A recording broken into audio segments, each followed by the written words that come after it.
Assalamualaikum warahmatullahi wabarakatuh.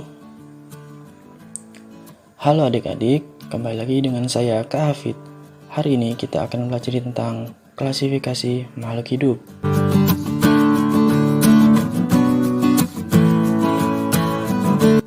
Nah, sebelum kita mempelajari tentang klasifikasi makhluk hidup, kita harus tahu ciri-ciri dari suatu makhluk hidup.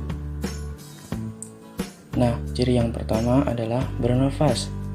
Jadi makhluk hidup harus bernafas, yakni kegiatan menghirup oksigen dan mengeluarkan karbon dioksida.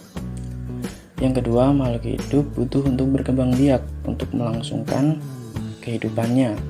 Yang ketiga, makhluk hidup membutuhkan makanan dan minuman, karena makanan akan dirubah menjadi energi untuk bergerak, bertumbuh, dan berkembang biak. Nah, yang keempat, peka pada rangsangan atau iritabilitas. Yang kelima, mengeluarkan sisa atau ekskresi. Klasifikasi makhluk hidup. Nah, pengertian dari klasifikasi makhluk hidup adalah suatu upaya pengelompokan makhluk hidup berdasarkan ciri-ciri yang dimiliki, dan tujuannya untuk mengenali, membandingkan, dan mempelajari suatu makhluk hidup. Dasar-dasar dalam melakukan klasifikasi makhluk hidup ada 3. Jadi ketika kita ingin melakukan klasifikasi, kita harus memakai 3 dasar ini. Yang pertama, klasifikasi didasarkan pada persamaan dan perbedaan ciri-ciri yang dimilikinya. Yang kedua, dilakukan berdasarkan bentuk tubuh, morfologi, dan organ dalam tubuh atau anatomi. Yang ketiga, berdasarkan pada manfaat, ukuran, tempat hidup, dan cara hidupnya. Tahapan dalam melakukan klasifikasi makhluk hidup. Yang pertama adalah melakukan pengamatan. Nah, kita harus mengamati ciri-ciri yang ada pada suatu makhluk hidup, kemudian kita mencatatnya.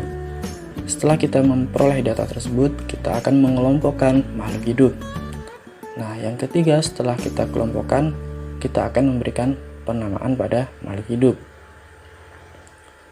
Nah, penamaan pada klasifikasi modern dilakukan berdasarkan konsep dari Carolus Linnaeus yang menggunakan sistem binominal nomenclature.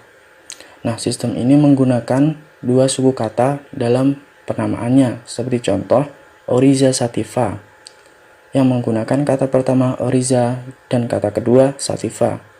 Oryza sativa merupakan nama spesies dari tumbuhan padi. Nah, sistem binominal nomenclature didasarkan pada tingkat takson. Takson sendiri merupakan urutan klasifikasi makhluk hidup berdasarkan ciri yang paling umum hingga yang paling khusus. Nah, urutan takson yang dipakai sampai saat ini adalah sebagai berikut.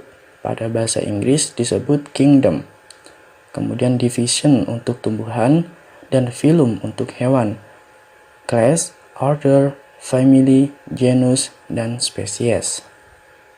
Oke adik-adik, sekian dulu untuk materi saat ini. Materi selanjutnya mari kita bahas pada pertemuan berikutnya.